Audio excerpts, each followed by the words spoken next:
ആകാശവാണി. നമസ്കാരം. പ്രാദേശിക വാർത്തകൾ വായിക്കുന്നത് ഗോപകുമാർ.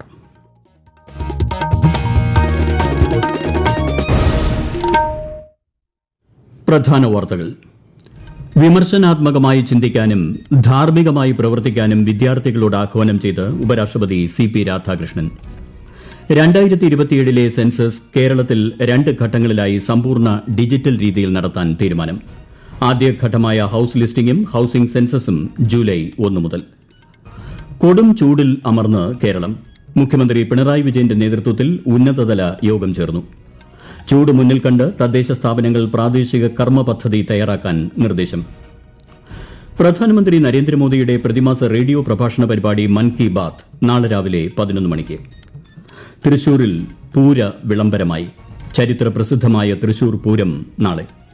മുണ്ടത്തിക്കോട് അപകടത്തിന്റെ പശ്ചാത്തലത്തിൽ വെടിക്കെട്ട് പൂർണ്ണമായും ഒഴിവാക്കി. ഇന്ത്യ ദക്ഷിണാഫ്രിക്ക വനിതാ 2020 ക്രിക്കറ്റ് പരമ്പരയിലെ 4ാം മത്സരം ഇന്ന് ജോഹന്നാസ്ബർഗിൽ. വാർത്തകൾ വിശദമായി. വിമർശനാത്മകമായി ചിന്തിക്കാനും ധാർമ്മികമായി പ്രവർത്തിക്കാനും ആജീവനാന്തം പഠനം മുന്നോട്ട് കൊണ്ടുപോകാനും വിദ്യാർത്ഥികളോട് ആഹ്വാനം ചെയ്ത് ഉപരാഷ്ട്രപതി CP രാധാകൃഷ്ണൻ. ജയ്പൂരിലെ രാജസ്ഥാൻ സർവകലാശാലയുടെ 35ാമത് ബിരുദദാന ചടങ്ങിൽ സംസാരിക്കുകയായിരുന്നു അദ്ദേഹം. സഹാനുഭൂതിയില്ലാത്ത മികവും വിനയമില്ലാതെ നേട്ടവും അപൂർണമായി തുടരുമെന്ന് ഉപരാഷ്ട്രപതി പറഞ്ഞു. മയക്കുമരുന്നുകളിൽ നിന്ന് വിട്ടുനിൽക്കാനും സമൂഹ മാധ്യമങ്ങൾ ഉത്തരവാദിത്തത്തോടെയും സൃഷ്ടിപരമായും ഉപയോഗിക്കാനും അദ്ദേഹം വിദ്യാർത്ഥികളെ ഉപദേശിച്ചു. സ്ത്രീ ശാക്തീകരണത്തിന് ഊന്നൽ നൽകിക്കൊണ്ട് വനിതാ ബിരുദധാരികളുടെ നേട്ടങ്ങളിൽ ഉപരാഷ്ട്രപതി അഭിമാനം പ്രകടിപ്പിച്ചു. രാജസ്ഥാൻ സന്ദർശനത്തിന്റെ ഭാഗമായി ഭഗവാൻ മഹാവീർ ക്യാൻസർ സെന്റർ സംഘടിപ്പിച്ച ക്യാൻസർ അതിജീവിതരുടെ കൂട്ടായ്മയിലും ഉപരാഷ്ട്രപതി പങ്കെടുത്തു. 2027 സെൻസസ് കേരളത്തിൽ 2 ഘട്ടങ്ങളിലായി പൂർണ്ണമായും ഡിജിറ്റൽ രീതിയിൽ നടത്തും. ആദ്യഘട്ടമായി ഹൌസ് ലിസ്റ്റിംഗും ഹൌസിംഗ് സെൻസസും ജൂലൈ 1 മുതൽ 30 വരെ നടക്കും. ഇതിന് മുന്നോടിയായി ജൂൺ 16 മുതൽ 15 ദിവസത്തേക്ക് സെൽഫ് എന്യൂമറേഷൻ ആരംഭിക്കും. 2ാം ഘട്ടമായ ജനസംഖ്യാ കണക്കെടുപ്പ് 2027 ഫെബ്രുവരിയിൽ നടക്കും. ഡിജിറ്റൽ സെൻസസിന്റെ ഭാഗമായി എന്യൂമറേറ്റർ മൊബൈൽ ആപ്പിലൂടെ വിവരശേഖരണം നടത്തും. വീടുകളുടെ അവസ്ഥ, സൌകര്യങ്ങൾ, ആസ്തികൾ എന്നിവയുമായി ബന്ധപ്പെട്ട 33 ചോദ്യങ്ങളടങ്ങിയ വിവരശേഖരണമാണ് ആദ്യഘട്ടത്തിൽ നടക്കുക. പൊതുഭരണ വകുപ്പ് സെൻസസിന്റെ സംസ്ഥാന നോഡൽ വകുപ്പായും വകുപ്പ് സെക്രട്ടറി സംസ്ഥാന നോഡൽ ഓഫീസറായും ജില്ലാ കളക്ടർമാർ അതാത് ജില്ലകളിലെ പ്രിൻസിപ്പൽ സെൻസസ് ഓഫീസർമാരായും പ്രവർത്തിക്കും.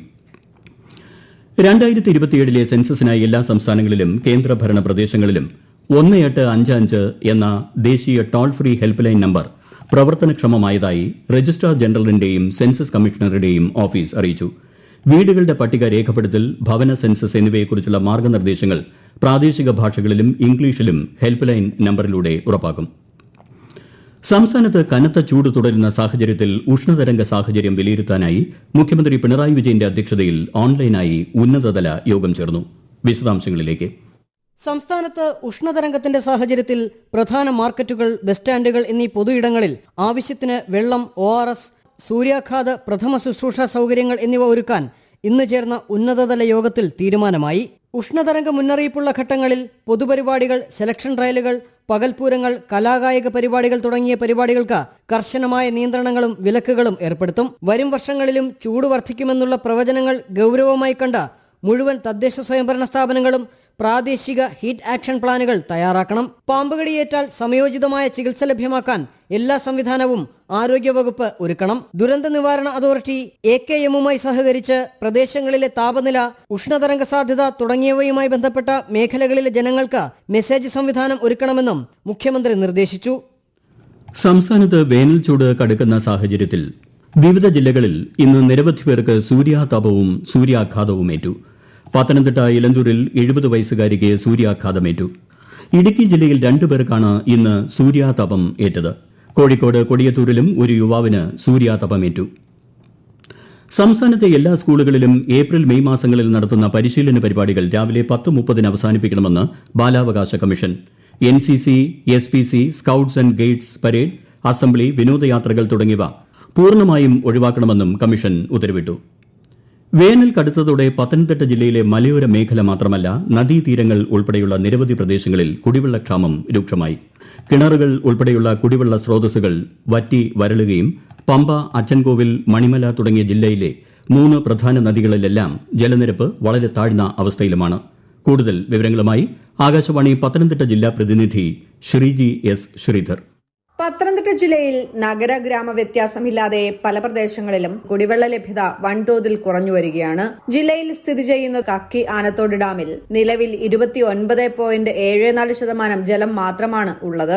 പമ്പ ഡാമിൽ 0.06% ജലവും മൂഴിയാർ ഡാമിൽ 55.17% ജലവുമാണ് ഉള്ളത്.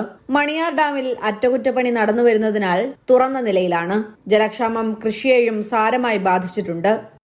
പ്രധാനമന്ത്രി നരേന്ദ്രമോദി ആകാശവാണിയിലൂടെ ജനങ്ങളുമായി ആശയങ്ങൾ പങ്കുവയ്ക്കുന്ന പ്രതിമാസ റേഡിയോ പ്രഭാഷണ പരിപാടി മൻ കി ബാത് നാളെ രാവിലെ 11 മണിക്ക്. പരിപാടിയുടെ 133-ാം പതിപ്പാണിത്. ആകാശവാണിയിലും ദൂരദർശനിലും മൻ കി ബാത് തത്സമയം ലഭ്യമാകും. ഈ വാർത്തകൾ ആകാശവാണിയിൽ നിന്ന്.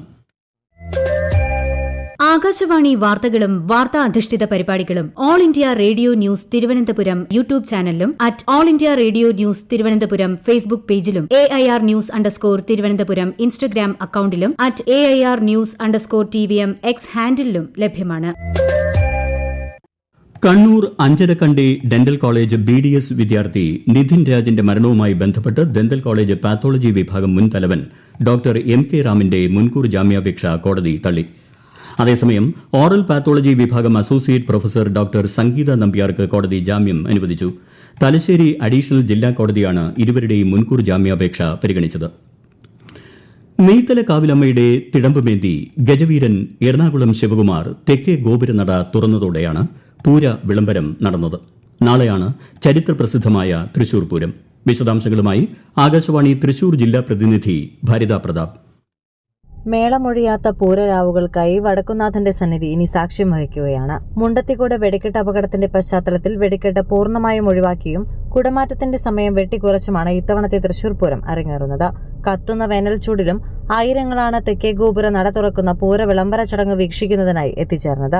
നാളെ രാവിലെ 7:30 മുതൽ ഘടകപൂരങ്ങളുടെ വരവ് തുടങ്ങും. തുടർന്ന് മഠത്തിൽ വരവും ഇലഞ്ഞിത്തറ മേളവും പൂരനഗരിയിൽ നാദവിസ്മയം തീർക്കും. കുടമാറ്റത്തിന് ഇരുവിഭാഗത്തിനും 15 ആനകൾ വീതം നിരക്കും. ആർഭാടങ്ങൾ ഒഴിവാക്കി ആചാരങ്ങളുടെ ഭാഗമായി ഇത്തവണത്തെ തൃശൂർ പൂരം മാറുമ്പോൾ താളമേള വാദ്യവിസ്മയങ്ങളുടെ പകൽക്കാഴ്ചയാകും നാളത്തെ പൂരം സമ്മാനിക്കുക. ഇന്ത്യ ദക്ഷിണാഫ്രിക്ക വനിതാ 2020 ക്രിക്കറ്റ് പരമ്പരയിലെ 4ാം മത്സരം ഇന്ന് ജോഹന്നാസ്ബർഗിൽ നടക്കും. ഇന്ത്യൻ സമയം രാത്രി 9:30-നാണ് മത്സരം. ആദ്യ 3 മത്സരങ്ങളും വിജയിച്ച ദക്ഷിണാഫ്രിക്ക ഇതിനോടകം പരമ്പര സ്വന്തമാക്കിയിട്ടുണ്ട്. IPL ക്രിക്കറ്റിൽ ഇന്ന് 2 മത്സരങ്ങൾ. വൈകിട്ട് 3:30-ന് ആരംഭിച്ച ആദ്യ മത്സരത്തിൽ ഡൽഹി ക്യാപിറ്റൽസിനെതിരെ പഞ്ചാബ് കിങ്സിന് 265 റൺസിന്റെ വിജയലക്ഷ്യം. രാത്രി 7:30-ന് രാജസ്ഥാൻ റോയൽസ് സൺറൈസേഴ്സ് ഹൈദരാബാദുമായി ഏറ്റുമുട്ടും. പ്രമുഖ ആത്മീയ നേതാവും നാരായണ ഗുരുകുലത്തിന്റെ തലവനുമായ ഗുരു മുനി നാരായണ പ്രസാദിന്റെ വിട നൽകി കേരളം. ഗവർണർ ശ്രീ രാജേന്ദ്ര വിശ്വനാഥ് അർലേക്കർ ഉൾപ്പെടെയുള്ള പ്രമുഖർ അനുശോചനം അർപ്പിച്ചു. ഇന്ന് രാവിലെ തിരുവനന്തപുരത്തായിരുന്നു അന്ത്യം. 87 വയസ്സായിരുന്നു. മികച്ച എഴുത്തുകാരനും തത്വചിന്തകനുമായ മുനി നാരായണ പ്രസാദിന് പത്മശ്രീ, കേരള സാഹിത്യ അക്കാദമി അവാർഡ് എന്നിവയുൾപ്പെടെ നിരവധി ബഹുമതികളും ലഭിച്ചിട്ടുണ്ട്. സംസ്ഥാനത്ത് പീക്ക് മണിക്കൂറുകളിലെ വൈദ്യുതി ഉപയോഗം കൂടുന്ന സാഹചര്യത്തിൽ വൈകുന്നേരം 6-നും രാത്രി 11-നുമിടയിൽ വൈദ്യുതി ഉപയോഗം പരമാവധി കുറയ്ക്കണമെന്ന് നിർദ്ദേശിച്ച് KSEB. 6 മണിക്ക് ശേഷം വൈദ്യുതി കൂടുതൽ ആവശ്യമുള്ള ഉപകരണങ്ങളുടെ ഉപയോഗവും വൈദ്യുതി വാഹന ചാർജിംഗും കുറയ്ക്കേണ്ടതാണെന്ന് ബോർഡ് വാർത്താക്കുറിപ്പിൽ അറിയിച്ചു. ആകാശവാണി തിരുവനന്തപുരം പ്രാദേശിക വാർത്താ വിഭാഗം അവതരിപ്പിക്കുന്ന പ്രത്യേക പരിപാടിയായ നല്ല വാർത്ത എല്ലാ ശനിയാഴ്ചയും വൈകുന്നേരം 6:40-ന് പ്രക്ഷേപണം ചെയ്യുന്നു. വൈകുന്നേരത്തെ പ്രാദേശിക വാർത്തകൾക്ക് ശേഷം നല്ല വാർത്ത കേൾക്കാവുന്നതാണ്. പ്രധാന വാർത്തകൾ വീണ്ടും. വിമർശനാത്മകമായി ചിന്തിക്കാനും ധാർമ്മികമായി പ്രവർത്തിക്കാനും വിദ്യാർത്ഥികളോട് ആഹ്വാനം ചെയ്ത് ഉപരാഷ്ട്രപതി CP രാധാകൃഷ്ണൻ. 2027-ലെ സെൻസസ് കേരളത്തിൽ 2 ഘട്ടങ്ങളിലായി സമ്പൂർണ്ണ ഡിജിറ്റൽ രീതിയിൽ നടത്താൻ തീരുമാനം. ആദ്യഘട്ടമായ ഹൌസ് ലിസ്റ്റിംഗും ഹൌസിംഗ് സെൻസസും ജൂലൈ 1 മുതൽ. കൊടും ചൂടിൽ അമർന്ന് കേരളം. മുഖ്യമന്ത്രി പിണറായി വിജയന്റെ നേതൃത്വത്തിൽ ഉന്നതതല യോഗം ചേർന്നു. ചൂട് മുന്നിൽ കണ്ട് തദ്ദേശ സ്ഥാപനങ്ങൾ പ്രാദേശിക കർമ്മ പദ്ധതി തയ്യാറാക്കാൻ നിർദ്ദേശം. പ്രധാനമന്ത്രി നരേന്ദ്രമോദിയുടെ പ്രതിമാസ റേഡിയോ പ്രഭാഷണ പരിപാടി മൻ കി ബാത് നാളെ രാവിലെ 11 മണിക്ക്. തൃശൂരിൽ പൂര വിളംബരമായി. ചരിത്ര പ്രസിദ്ധമായ തൃശൂർ പൂരം നാളെ. മുണ്ടത്തിക്കോട് അപകടത്തിന്റെ പശ്ചാത്തലത്തിൽ വെടിക്കെട്ട് പൂർണ്ണമായും ഒഴിവാക്കി. ഇന്ത്യ ദക്ഷിണാഫ്രിക്ക വനിതാ 2020 ക്രിക്കറ്റ് പരമ്പരയിലെ 4ാം മത്സരം ഇന്ന് ജോഹന്നാസ്ബർഗിൽ. പ്രാദേശിക വാർത്തകൾ കഴിഞ്ഞു. അടുത്ത വാർത്താ പ്രക്ഷേപണം രാത്രി 7:25-ന്.